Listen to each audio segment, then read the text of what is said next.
I'm a huge Buckeye fan. If you have a nice jersey, I can help you recruit.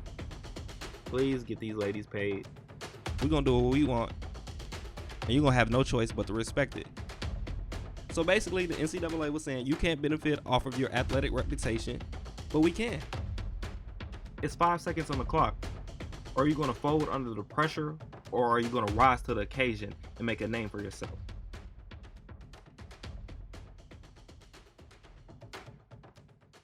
Welcome back to the 5 Seconds on the Clock podcast. I am your host, Brandon Williams. This is episode 13, and today I'm going to talk about the Rooney Rule in the NFL. So the other day on my social media, I said the Rooney Rule is a joke. Now, I wasn't saying the rule itself is a joke. I was speaking more so on the way owners and organizations bring in minority candidates just to check a box off the list and say that they complied with the Rooney Rule when the team never planned on hiring that guy in the first place. Let me talk more about the rule.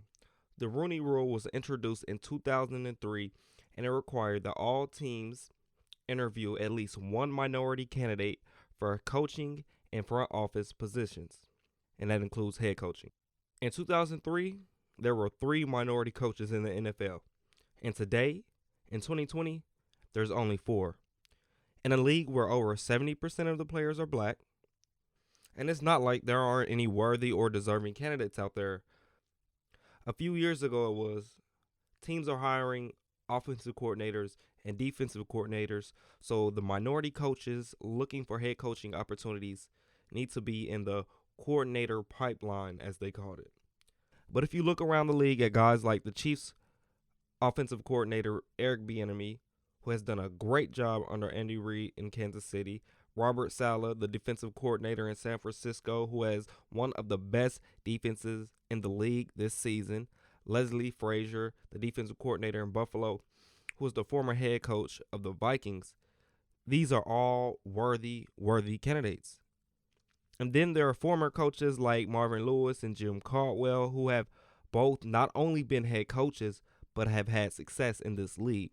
Sure, at their last stops, they didn't quite get over the hump and make it to that next level, have playoff wins and have extended playoff runs, but they have been successful in this league, especially in the regular season.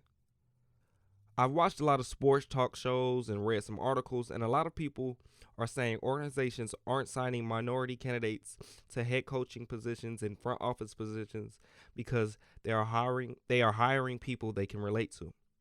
And I can understand that.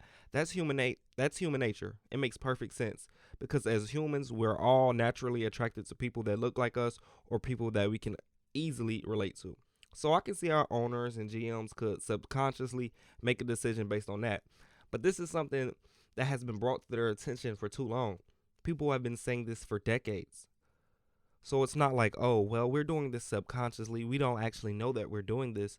So what are the ways that we can fix this? Because people have been bringing this up for decades. This isn't a problem that just popped up out of nowhere. This has been going on for years. How will we know if these minority candidates are worthy of being head coaches in the NFL if teams don't give them a chance?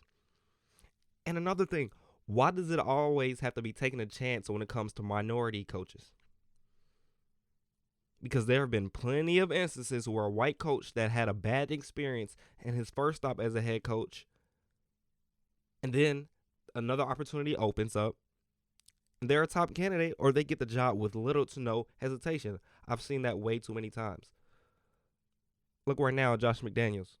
He went to Denver, was the head coach of the Broncos, and he wasn't successful, and he went back to the Patriots as the offensive coordinator. But look at him now. He has an interview today with the Browns, and it's looking like he's going to get the job. I've seen reports that his wife is also making the trip. So if everything goes well in that interview, the Browns could close today and Josh McDaniels could be named the head coach today. But look at guys like I said, Eric Bieniemy. That's one guy who I'm really frustrated at isn't getting an opportunity because he's in Kansas City, the offensive coordinator of the Chiefs offense, the Chiefs, with Patrick Mahomes, the reigning MVP. And they have so many weapons. Tyreek Hill, Travis Kelce, Sammy Watkins, Mecole Hardman, Robinson. And then you look at Cleveland. Baker Mayfield at quarterback. Jarvis Landry, Odell Beckham Jr., David Njoku, Nick Chubb, Kareem Hunt, straight weapons on offense. And you see what Bieniemy's doing with the offensive weapons he has in Kansas City. You don't think he would make that Browns offense look good? Come on.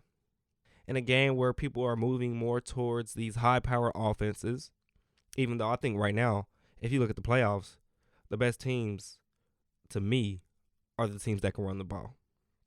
But regardless, Eric Bieniemy needs a chance to be a head coach. I think in the last 2 years, he's been interviewed 7 times, and if the Browns don't hire him, he'll be 0 for 7. At some point, I'm like, man, you know what? I don't even want to do these interviews. But the thing is, I read an article by Perez Taylor. He works for Yahoo Sports and covers the Chiefs. And he said that Bieniemy has learned something from each interview and ways to improve based on each experience. So there has been a benefit to those interviews. But still, he deserves a chance. And even a guy like Marvin Lewis, who wasn't so successful. Well, okay, let me slow that down. Marvin Lewis was successful in Cincinnati, and I'm a Bengals fan, so I watched him for years. His whole tenure with the Bengals, I watched him. In the regular season, he actually had a lot of success. He had many years where he got the Bengals to the playoffs, but they just couldn't win when they got there. He couldn't get over that hump. That was the one thing that Marvin Lewis didn't do in Cincinnati. He did not get a playoff win, not one, in 15 years. It was 15 or 16 years as the head coach of the Bengals. Marvin Lewis did not win a playoff game. That was the big thing for him. But as far as the regular season, I mean, you talk about a locker room where you had a bunch of quote-unquote trouble guys. Marvin Lewis could get those guys to play. But the culture has to change. It's a part of systematic racism. I have to say it. Society has people programmed a certain way. This is because of the depiction of blacks in media, music, movies, and more. So although over 70% of the athletes on the field are black, teams still look at a black or minority coach and feel like they are less capable of doing the job than their white counterparts. It's frustrating. It's unfair, but it's a part of the world we still live in today. It's 2020. We should be far past this kind of thing. Unfortunately, that's just where we are. I'm passionate about this topic and could talk about it for hours, but I'm going to leave it at that. I want to hear more from y'all. I want to hear y'all opinions on this particular subject. But that's all from me today. Thanks for tuning in. Like, share, and subscribe to the 5 Seconds on the Clock podcast. Please provide feedback and share any topics you think I should talk about. Signing out for the 5 Seconds on the Clock podcast, it's your boy, Brandon Williams. Ya dig?